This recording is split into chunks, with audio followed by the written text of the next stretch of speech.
Could New Zealand ever join Australia?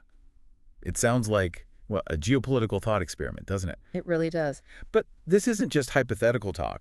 It's a question that's actually been debated for, what, over a century? That's right, over 120 years, in fact. And it has these deep historical roots, but also some truly surprising implications for the future. Exactly. So for this deep dive, we're going to really dig into this whole idea, New Zealand becoming part of Australia. Okay. We'll explore the legal foundations, how it's even possible, look at the history, why it didn't happen back then, Right. then weigh up the arguments for and against today. And I think this is the really interesting part, why this whole discussion might become much more relevant, in the coming decades. Because of global shifts. Precisely. Shifting global dynamics. Our mission, really, is to distill the key facts, the insights, so you walk away genuinely well-informed. Okay, let's start with the absolute basics then. Is this even legally possible? Or is it just, I don't know, fantasy league geopolitics? No, it's absolutely possible. Legally speaking, like I said, this conversation isn't new. It's been floating around for ages. Right, since the 1890s, you mentioned. Exactly. And what's really fascinating is that Australia's own constitution, Section 6 of the Commonwealth of Australia Constitution Act 1900, it actually lists New Zealand as a potential state. It's written right in there. Written right in. It wasn't an accident. It was included because New Zealand was actually part of those early federation talks in the 1890s. Oh, okay. They just ultimately chose independence in 1901 instead, but the provision remains. So the door was quite literally left open in the Australian Constitution. Wow. Mm-hmm. If, hypothetically, both nations decided, okay, let's do this, what would the actual process look like today? It can't be simple. Oh, not at all. It would be a huge undertaking, really significant. I bet. Joining would need approval, obviously, by the Australian Federal Parliament, then agreement from New Zealand's Parliament, Okay. and almost certainly you'd need a referendum in both countries. Makes sense. I mean, we're talking about profound implications for sovereignty, right? So public backing would be absolutely essential. So legally possible, but politically complicated. Exactly. Legally, there's no hard barrier. It really just comes down to political will on both sides. That's a massive if, though. They were at the table, as you said, back in the late 1800s, but they opted out. What was the thinking then? Why stay separate? Yeah, good question. Several factors were definitely at play. It created this sort of historical divergence. Mm-hmm. Even back then, New Zealand saw itself as, well, different, geographically, culturally distinct from Australia. Yeah, you can see that. Vast continent versus islands. Right, and their economic focus was different too. New Zealand traded a lot more with the UK, and with Pacific Islands actually, than with the Australian states at the time. Interesting. But a really crucial element, and this is something that still resonates today, were Maori sovereignty concerns. Ah, the Treaty of Waitangi. Precisely. New Zealand's unique treaty obligations under Waitangi, that agreement between Maori chiefs and the British Crown, it established a kind of partnership, specific rights for Maori. Which Australia didn't have. Not in the same way. Those obligations just weren't easily aligned with Australian governance, which historically had a very different, often more exclusionary approach to Indigenous rights. That difference was a major, major sticking point. Okay, that makes perfect sense. Those historical differences, especially around Indigenous rights and the treaty, sound like a massive hurdle, even today, maybe. They are. All right, let's fast forward. The past explains why they didn't join. But what are the compelling arguments for why they should consider it now? What are the modern pressures or potential benefits? Right. If we connect this to the sort of bigger picture, there are some significant potential upsides, especially economically and geopolitically. Okay, let's start with the economy. Well, economically, they already have the Closer Economic Relations Agreement, the CER. Yeah, that's worked really well, hasn't it? Hugely successful. Basically free trade. But full federation could potentially eliminate the remaining barriers. Like what? What's left? Things and services, differences in tax systems, maybe making labor movement even smoother, though it's already pretty free. Okay. And if you combine their economies, you're looking at a GDP over 2.6 trillion Australian dollars. Wow. Which would rank it around 12th globally. So suddenly it's a much bigger economic bloc, more clout. And the currency? Would they use the Aussie dollar? That's a likely outcome, yeah. Adopting the Australian dollar could significantly cut currency exchange costs. Good for business, good for people moving between. So it's about taking that existing economic closeness to the next level, really formalizing it. Exactly, maximizing those synergies. And beyond trade, what about that geopolitical leverage? A united Australia and New Zealand, let's call it ANZ, what could it do? Well, a united ANZ could definitely have a much stronger voice internationally. How so? More diplomatic leverage, for starters. Increased military capacity, certainly, and greater influence, especially in Asia-Pacific security matters. Right. Shared defense efforts could also mean more cost-effective procurement, coordinated strategy, avoiding duplication. Makes sense. And socially. You mentioned people move freely already. Yeah, the Trans-Tasman travel arrangement is already incredibly liberal. New Zealanders can live and work in Australia pretty much freely, and vice versa, though, with some differences. The Federation just irons out the last kinks. Essentially, yes. It would remove those remaining differences around things like residency rules, voting rights, access to welfare, make it totally seamless. Okay, those are some pretty powerful arguments for joining. Mm-hmm. Potential gains, at least. Mm-hmm. But I imagine, especially from a New Zealand perspective, there must be significant downsides, too. What would New Zealand actually lose? Oh, absolutely. This is the crux of the counter-argument, isn't it? It often boils down to national identity and control. Sovereignty. Exactly. The primary concern for many Kiwis is the inevitable loss of sovereignty. Full stop. Meaning New Zealand would lose full control over its foreign policy. Its monetary policy, no more Reserve Bank of New Zealand setting interest rates independently, Right. and potentially even aspects of its social policy could be overridden by a federal government.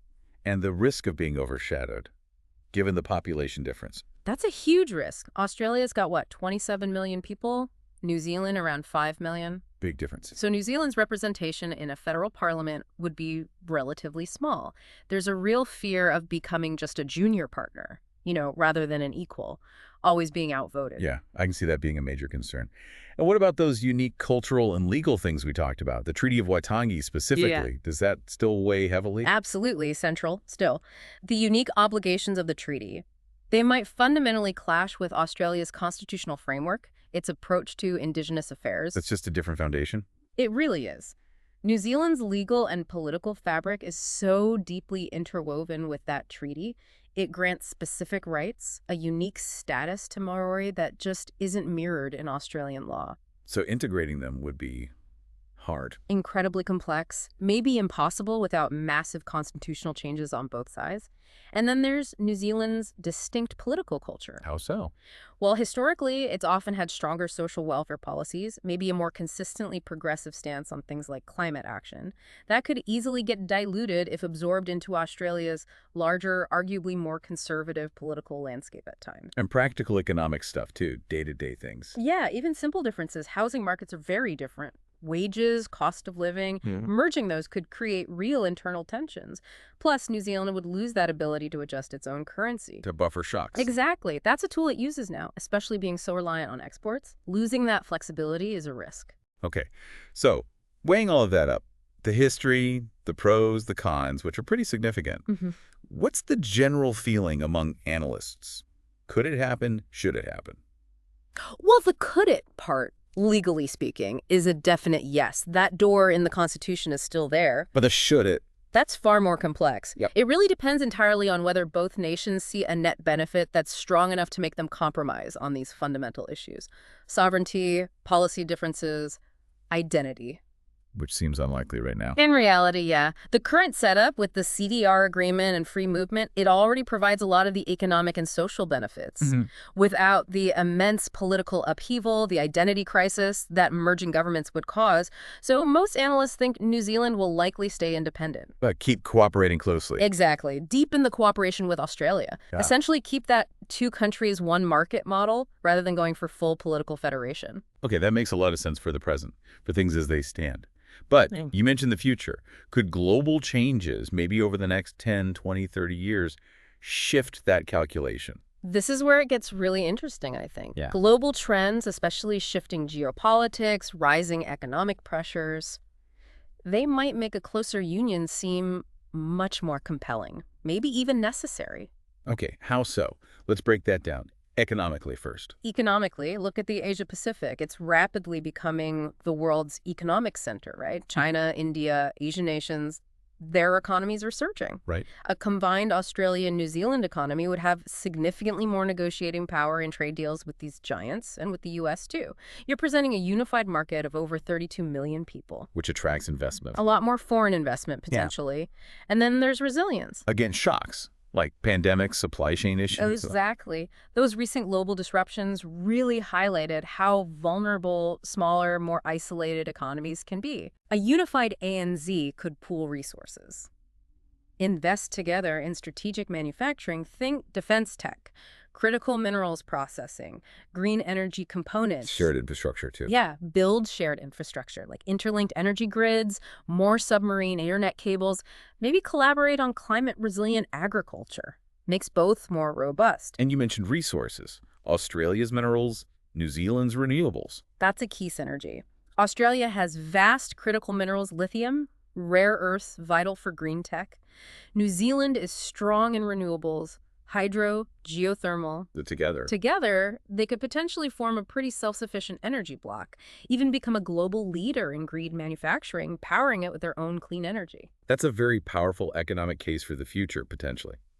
What about the military side, the geopolitics? How does that play out in a, let's say, more tense world? Well, their strategic location becomes even more critical. The Indo-Pacific is now the main stage for U.S.-China competition. Yeah, undeniably. Australia is already a key player in security alliances like AUKUS is. Right, the pact with the UK and US. Yep.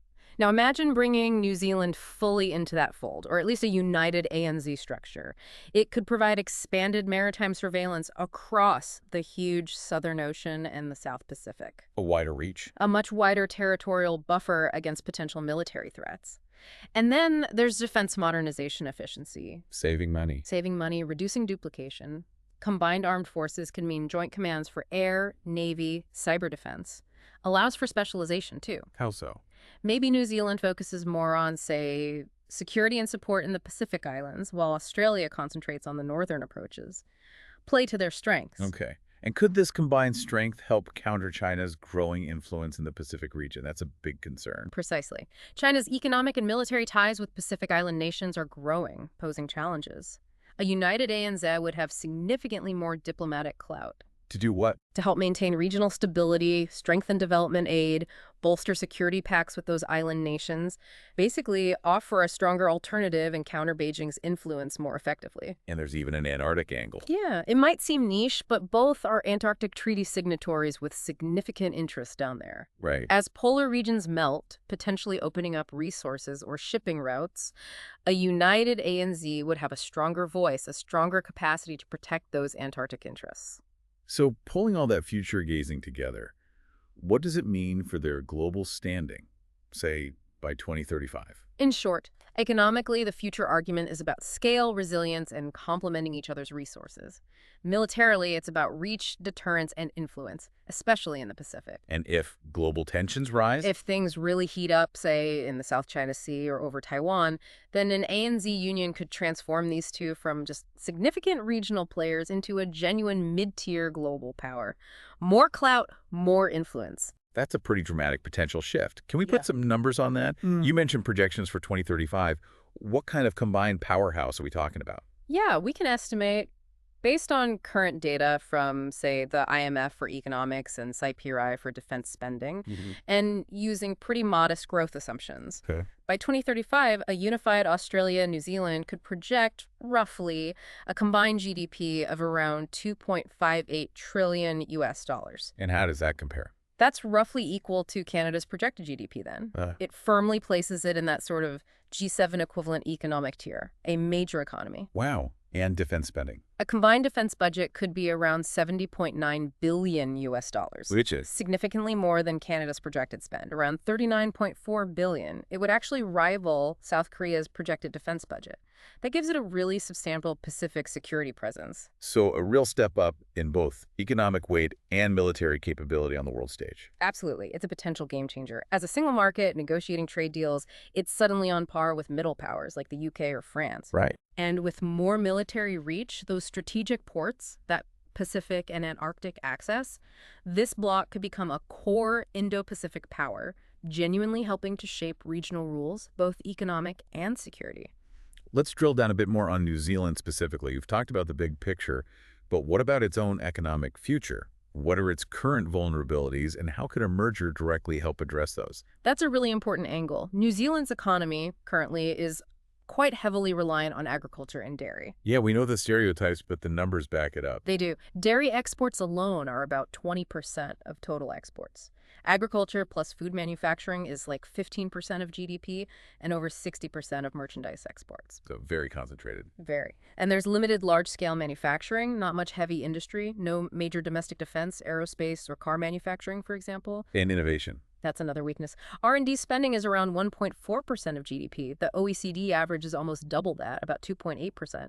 Yeah. Plus a small venture capital scene, lots of tech startups either selling early or moving overseas, often to Australia, actually. And all that leads to lower productivity. It contributes significantly, yes. GDP per hour worked in New Zealand lags about 30% behind Australia's. That's a big gap. Okay, so that's the picture for New Zealand now. Highly reliant on agriculture, facing innovation and productivity challenges. Australia, you said, is more diverse. Exactly. Australia has that strong mining and resources sector, yes, but also well-developed finance, healthcare, education exports are huge, and a growing defense and aerospace manufacturing base, plus higher innovation investment. So if New Zealand just stays on its current path, what are the main risks down the line? Well, the big risks include high vulnerability to commodity price swings. If milk powder prices crash, the whole economy feels it. Right. Significant exposure of its crucial agriculture sector to climate change impacts droughts, floods, and also potentially stricter global environmental rules hitting farming. And the brain drain. People leaving. That's a persistent worry. Skilled young people often leave for higher-paying jobs or more diverse career options overseas, especially Australia. Okay, so how could a merger, specifically, help New Zealand tackle these problems? What are the tangible fixes? A merger could, first off, give New Zealand access to a much larger, more diverse industrial base. Wow. By allowing it to tap into Australia's established mining, energy, manufacturing sectors, immediately reduces that heavy reliance on volatile agricultural exports. Could new industries be built in New Zealand? Definitely potential there. Maybe co-locate new industries like clean tech manufacturing using Australian capital, but leveraging New Zealand's renewable energy strength, perhaps. Access to Australia's bigger market helps too. And the innovation gap. That could be boosted significantly. Access to Australian R&D networks, top universities, innovation hubs. Imagine federal funding under a unified government flowing into New Zealand-based tech and defense projects. Fostering a local high-tech scene. Exactly. Building a domestic high-tech base. Yeah. New Zealand could, for instance, integrate into Australia's AUKUS-related defense supply chain. Creating what kind of jobs? High-value jobs, things like specialized shipbuilding components, drones, cybersecurity, things it can't easily scale up alone. And it diversifies the economic risk, too. Hugely. New Zealand would share in Australia's mining booms, its service sector growth, instead of just riding the dairy cycle. And adopting the Aussie dollar would eliminate that currency risk we talked about. So the bottom line here is, on its own, New Zealand risks staying a smaller, agriculture-heavy economy, quite vulnerable to external shocks, climate change, market whims. Right. A merger, theoretically, integrates it into a larger, diverse, resource-rich, and more innovation-focused economy. That could really lift its long-term productivity and resilience. It's like moving from a nimble yacht to being part of a much larger, more stable convoy. Okay. This deep dive has definitely shown that this question, New Zealand joining Australia, it's not just some historical quirk or a simple yes-no. Not at all. It's this really complex interplay of, well, legal possibility, deep-seated national identity, hard economic realities today, and this whole forward-looking view of geopolitical power, national resilience in a changing world. Exactly right. It's ultimately a choice, isn't it? Balancing that deeply held national sovereignty against the potential, maybe the necessity, for greater collective strength, economic diversification, and just a stronger voice on the world stage. So what does this all mean for you listening? As we wrap up this deep dive, here's a provocative thought to maybe mull over. In a world where global tensions seem to be rising, where economies face these unprecedented shocks, what would you be willing to compromise for greater collective strength, security, and influence? Or is that idea of national sovereignty in its purest form just too precious, too fundamental to ever really yield? Something to think about until our next deep dive.